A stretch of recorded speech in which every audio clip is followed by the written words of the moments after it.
Hi, I'm Deidre. Oh, I'm so glad you found me. Welcome to Becoming the Goddess Beacon. This is where we heal your broken heart for good. And I mean it. This is the real deal. Our goal is simple: to become the ultimate goddess and call to you the one your soul loves. Because really, this is my core teaching. There's two words: trust yourself. And they are at the bedrock of my Big Love program. You know exactly what you want. You know exactly what you need and when you need it. Trust yourself. I'll be laying out breadcrumbs all over the place that may create a stir, a pull, or a spark inside. For example, have you ever been watching or listening to something and then for a nanosecond you blank out? And when you tune back in, there's a message. It's special, it's magical, and it feels like it's just for you.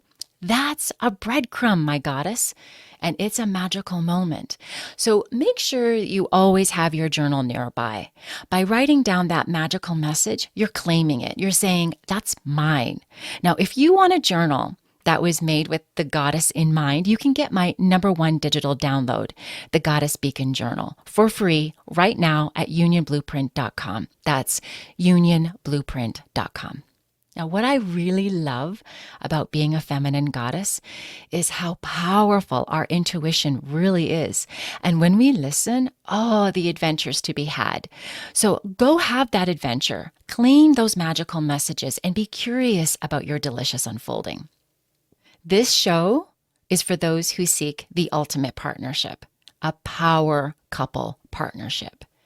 It's a higher love that is oh so delicious as it's passionate, nourishing, healing, and expanding, even cosmic. This will be unlike any intimate partnership you've ever had. So buckle up, because where we're going, there ain't no coming back. Now, in this episode, I will share the story of how I met the one who would unlock me in my full goddess blossoming. Because, dear goddess, when we meet the one who holds the key to our ultimate unlocking in love that is so penetrating, we blossom in powerful ways. This is just but a taste of the journey that could be in store for you if you're ready to invite it in. I've always led a bit of a secret, not so secret spiritual path. Yeah, I love crystals, meditation, yoga, all that trendy stuff for sure. And I would wake up, I would feel my light, and then I would feel the darkness, and I would fall back asleep. And I'll openly admit I've had many relationships, some wonderful and some that tested me and my lack of self-love over and over and over and over again. But every single one of them, they led me to this moment that I am sharing right here with you right now. Oh, what a journey this has been for me as I have been becoming the true goddess within. Now, a lot of my big healings came when I stated in a massive declaration to my lover in 2011, I'm ready. I'm really ready for a high vibrational relationship, so I better get high vibe. That's a really big statement to the universe and to my soul, and both were listening very, very closely. My soul knew I had a lot of work to do. Well, okay, to put it mildly, but I had no idea. I knew there was a little bit ahead of me, but I just thought that if I made that statement, that it would just sort of, magically appear, like voila, just like that. Looking back now on myself and my view and experiences of intimate partnerships, I was still lacking in my self-love, my self-worth, and my self-esteem. I was not where I thought I was, as my wounds were still playing a huge role and a whole lot of cleansing was still required. You see, I had been hiding most of my life, hiding behind those massive wounds because, quite frankly, I had a deep down belief that I was broken. And because these wounds were so big, most of the time it felt as though I was kind of pretending to be me. I knew there was this awesome person on the inside, but in my shadow, she disappeared into that darkness, and the ugliness of me was then seen. Did I show that to the outer world? No. Okay, yeah, I did sometimes. Was she accepted? Not always. And that made it even more necessary to keep her hidden. I was always me. However, with all of those unhealed, massive wounds still floating around in my energetic bodies, no one could really get close to me, as all this baggage had such a strong hold over how I felt about myself and actually achieving and bringing in what I truly desired. So just imagine your own energetic bodies, right? Holding all of your unhealed wounds. They vibrationally hold a force field around you, energetically keeping what you desire most away. It wasn't until I started to feel into these wounds, right? Let them in and begin the healing work of acceptance, that I then would learn that it would turn into another aspect of myself, which then turns into the love. But was I doing that? No. No, I would avoid and avoid and avoid and avoid until my soul said no more. My last intimate relationship ended November of 2013, and I made that decision. That was then when I made the declaration of celibacy. I intentionally set out to heal myself so that I could vibrationally become a match to the kind of partnership I was beginning to feel a deep desire to experience within me. The yearning for a deeply loving, deeply spiritual, deeply expanding partnership was becoming the ultimate calling. So, as promised to the declaration that I had stated, it was the next 4 years of what I thought at the time was to be the most challenging, ego-breaking, nervous breakdown, life falling apart, losing my sanity. Nope, not even close to what I experienced when I went through the dark night of the soul after I met my twin. But I didn't know that. And I didn't know that this part of the dismantling of my ego and my wound healing, it was all in preparation for the meeting of my twin. My ego was really gosh dang big, and it still is sometimes. And my wounds still really unhealed even after years upon years of therapy and other healing modalities. Why? Well, I wasn't really seriously looking at my darkness. I was only scratching the surface and avoiding. This happens actually in my own practice. I see it with individuals all the time. I have some that are really serious about their healing work, and they do it. And they book with me, and they book with me, and they book with me, and they're doing the work. I get the emails, they're like, this is where I'm at, this is what I've done. Okay, what's next? While others, they just lightly scratch the surface.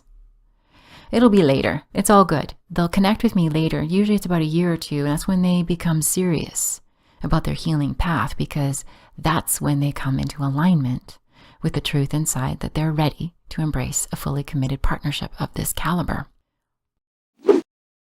So it was about a year before I met my twin flame that something really magical happened. My soul light switched on, and vibrantly. I literally started to feel my goddess.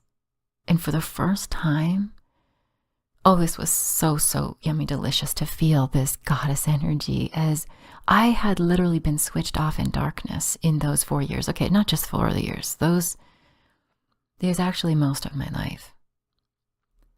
But those 4 years of that dismantling pain and healing that I needed to go through, it was like my soul gave me a gifting of a peaceful grace. Yeah, definitely. Looking back now, it was absolutely a gift from my soul, because I had been through so much loss and pain that I think it was a little bit of a break, and I needed it. So I embraced it. Now, this is when my beacon learnings began to come in through guidance, although I had no idea at the time. No idea. Each day, each moment, I was becoming this beautiful, sexy goddess. And I was so excited about my internal light that seemed to be shining brighter and brighter. I was meditating, working out, I was eating really well, and something really cool began to naturally take place.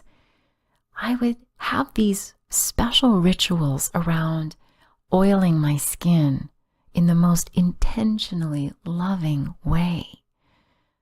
I could feel that I was healing myself as I was loving my vessel.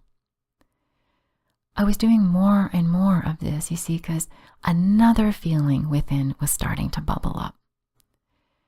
I knew that I was soon to meet someone very special. Now, this switch, by the way, happens in both partners, and it's not necessarily at the same time. And sometimes you will meet catalysts that are to assist in splitting you open just that little bit, showing you the love that you are, so that you are somewhat prepared for when you meet the one that will crack you open all the way. Now, what was really interesting about that really special year of grace was how cool and calm I felt when I had my first vision of my divine partner in my bed. You see, this was my first real visioning, and I knew it was a vision. It felt different. He came to me as a faint outline of energy, showing me his particular body shape and his vibrational signature, his essence, the who he is. It was felt very clear and strong, as he has an incredible presence in the world. There are also a few aspect markers that my soul pinned for me to look for, like breadcrumbs: stature, size, skin, personality. There was certain, like, really specific things that even now I'm shocked. When my sexy goddess light was beaming for all to see, the men were everywhere. Like, I'm not kidding. They began coming in like moths to a flame to this beautiful beacon I had become. I could feel them wanting to get close to me. That's when I learned very quickly that when a man is interested, oh, they show it big time. They'll do it in words, actions, and deeds. Oh, yeah. However, these men that were buzzing around, their energy did not match the energy of this ultimate lover that kept showing up in my bed. My future lover was starting to appear more and more often as a reminder to my ego and my body because, well, hello, my light was just switched on, and therefore so was my libido. I had already lived in 4 years of darkness, and my loins were attracted to a couple of these men. But the more I felt and got familiar with the appearing energy in my bed, I knew these men around me, they didn't feel right. So when I did meet my twin flame, serendipitously 10 months later, I recognized him instantly as my soul and heart opened and embraced that vision. You know that incredible at-home feeling you constantly hear about? Well, oh heck yeah. Now, I'm a pretty open-hearted, chill person, and I get along with most people, with ease. But this first meeting, our first meeting, was just so smooth. Like, I knew him. The first moments our eyes saw each other, the recognition immediately hit my cerebral cortex, and I could feel my brain searching its database for where we had met before. But it came up empty-handed.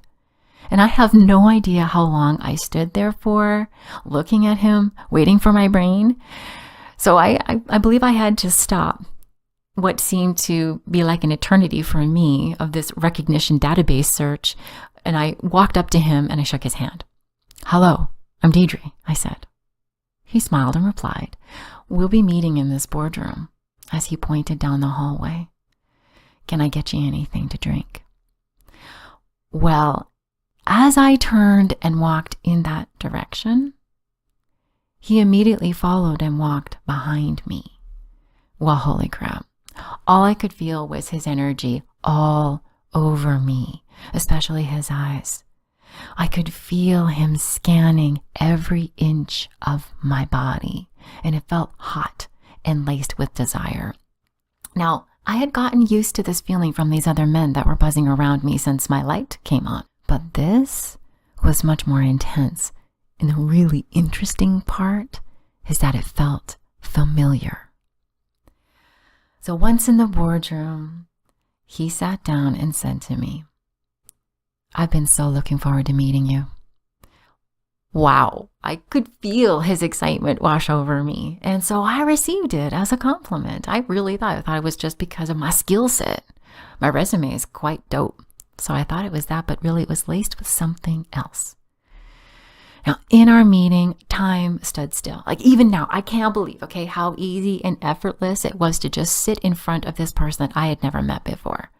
It felt as wonderful as sitting in my own living room on my incredibly comfy sofa in the quiet with a coffee in hand, looking out the window, basking in the bliss of me. Like seriously, if you can go into that, that's what it felt like. It was like two old best friends playing catch up that hadn't seen each other in years. You see, he was interviewing me for a job. However, this was unlike any interview I had ever been in.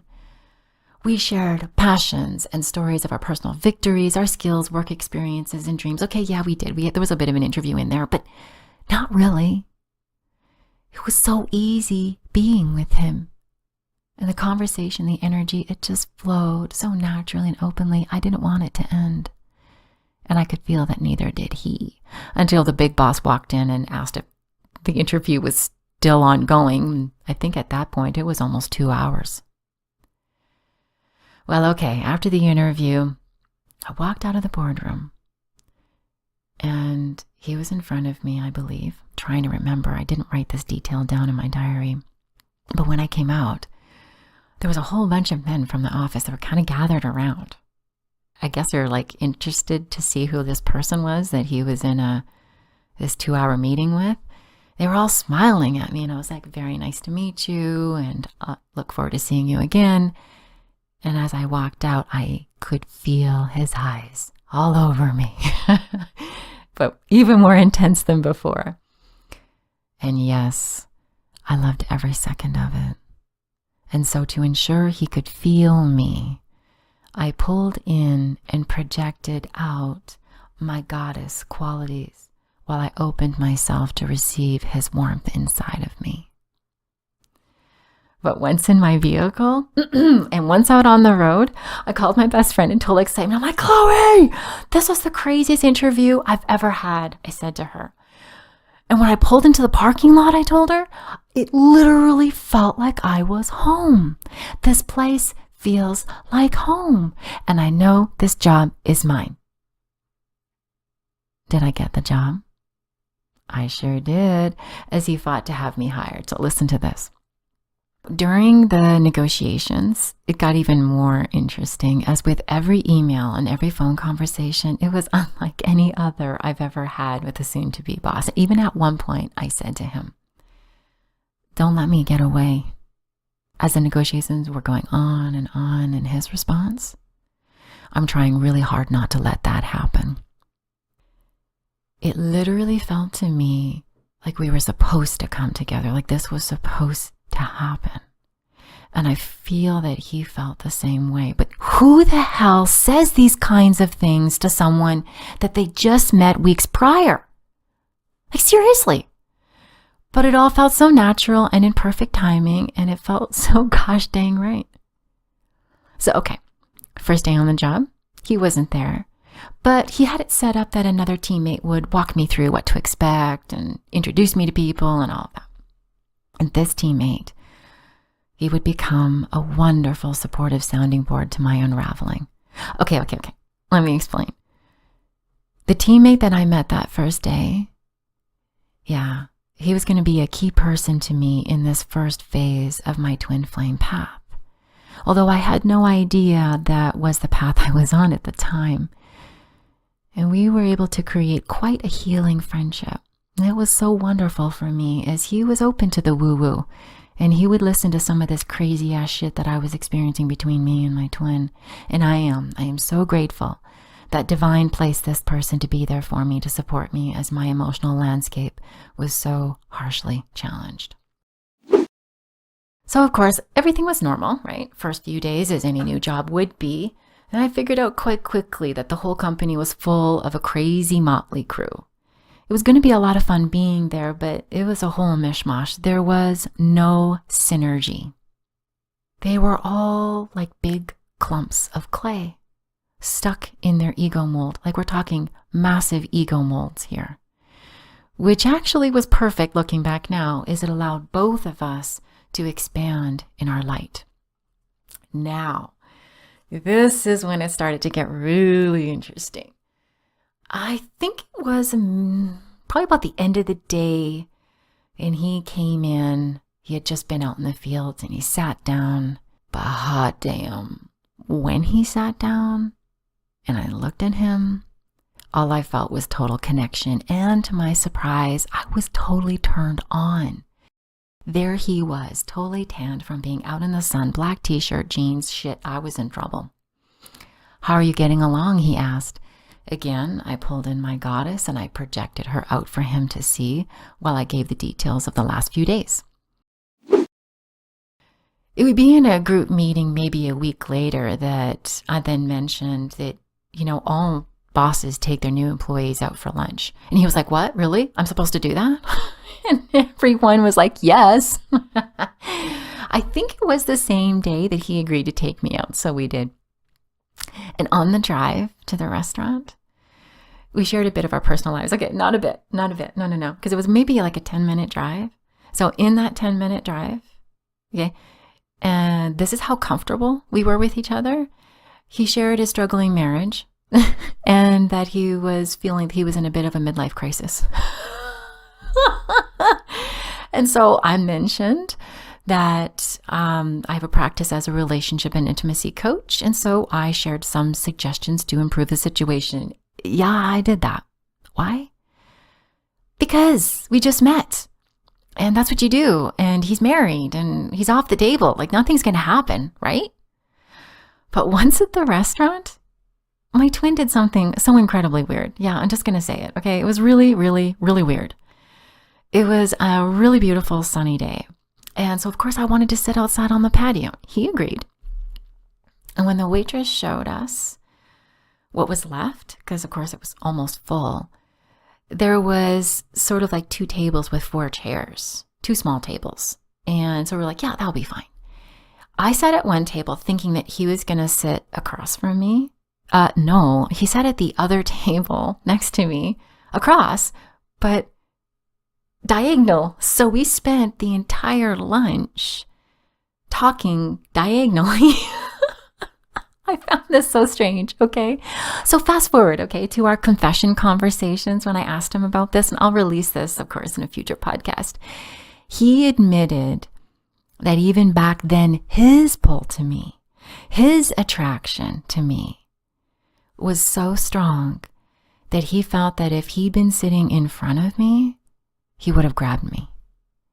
He would have held my hand and he would have just held me and whatever else he was fantasizing about at that time. Okay. So after that, yeah, our connection, it began to blossom. Our friendship was beginning to take place as we found we could literally talk about anything and everything. We had so much in common. Like we had conversations that would last hours, which would only feel like minutes. Like seriously, time stood still. People would come knocking, looking for us. But every time I was with him, I felt so comfy, warm. It was like being in a big fuzzy blanket that was wrapped around the 2 of us.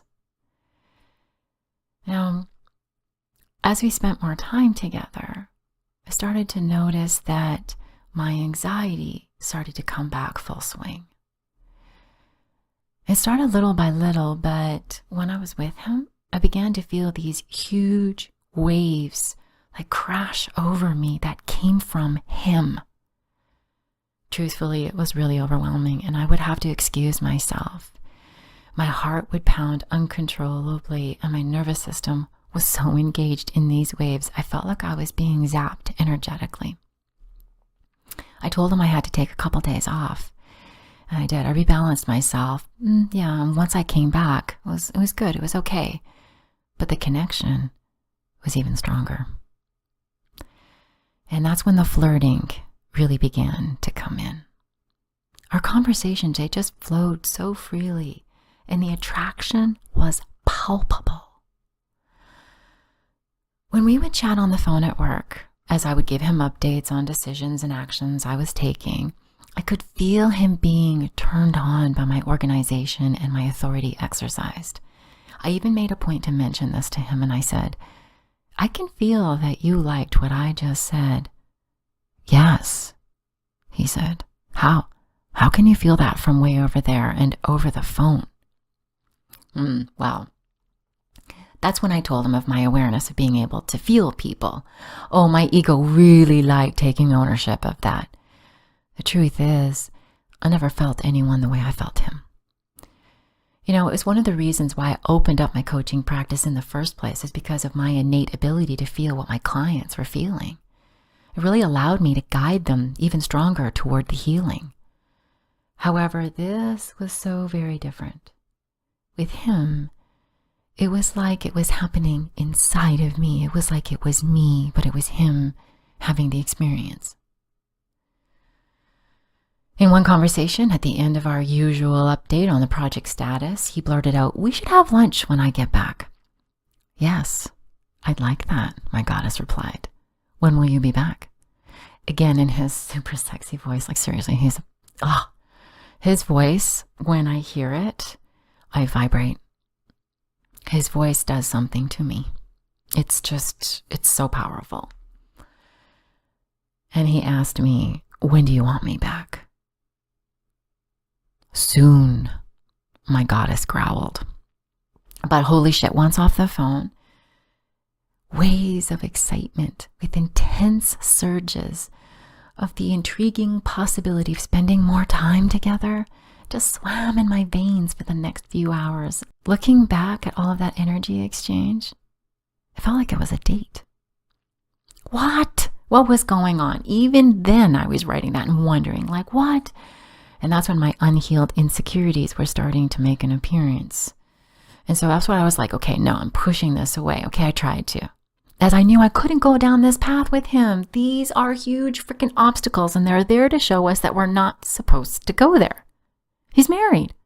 You know, and I've had married men of my past that would flirt with me, and they even would ask me out, and I would say, "Are you crazy? Like, get the hell away from me." I was not interested. But with him, it was really different, and I didn't know why. And I didn't know why I was willing to put aside my integrity. Those mentioned flirty lunches, they did not happen, as of course, yes, he is married, and we both, almost like in an unspoken agreement, we honored that fact. Also, the goddess in me left it up to him to make any invitations and follow up if he was really, really serious about it. It wasn't up to me. But did that stop the energetic alchemical dance between us? Oh, heck no. If anything, his energy was now beginning to follow me home. And that is when in the evenings, oh my goodness, it was in the night that I would be lying in bed and sexy thoughts of him would enter my mind and have me feeling all hot and sweaty.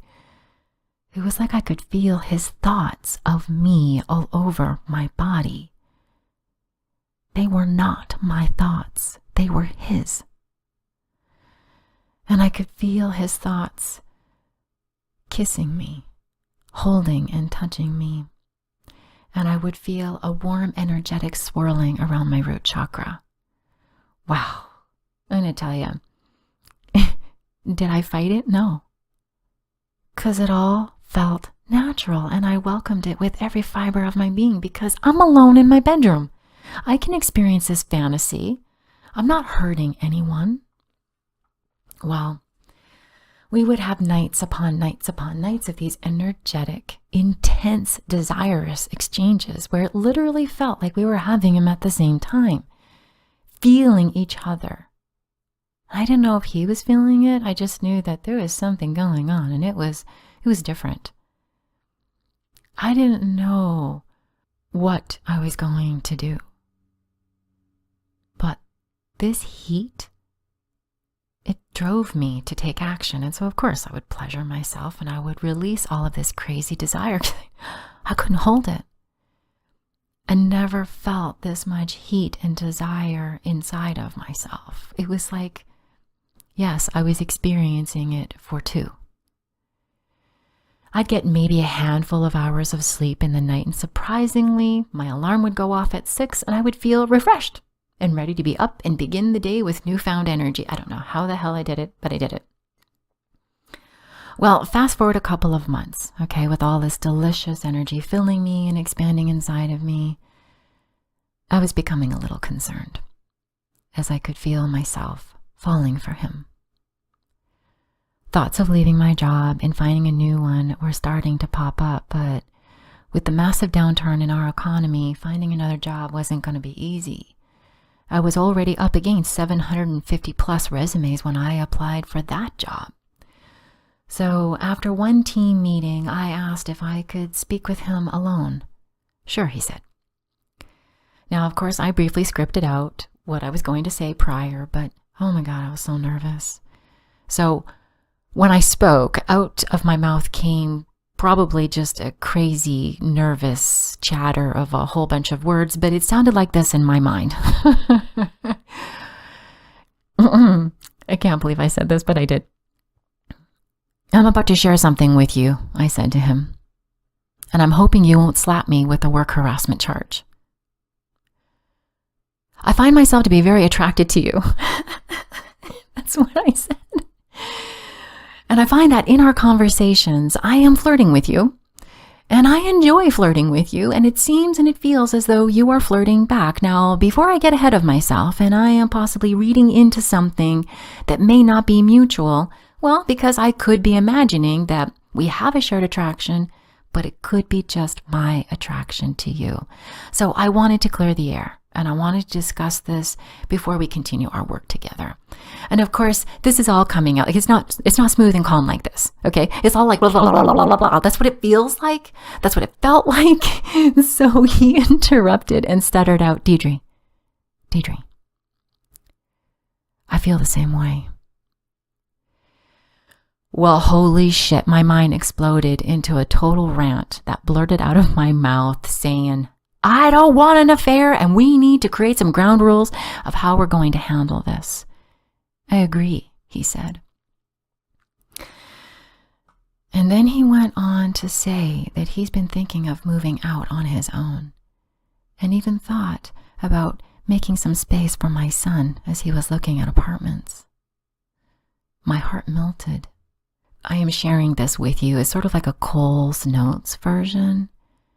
But in our conversations, we had really deep conversations about how we feel about our kids and what they like and their interests. And so when he shared that with me, he also shared that he saw himself making Mickey Mouse waffles in the morning for my son. And when I saw this truth, the way that he was beginning to feel for me as well, the feeling that I thought I might have been feeling all by myself, that really solidified it. Now, we couldn't continue this conversation as I had to go and pick up my amazing son from school care, so we had to part, but really, all I wanted to do was to wrap my arms around him and never let him go. I wanted to bring him home with me. And once I was home, the reality of the feelings that we had just shared, well, they sank in.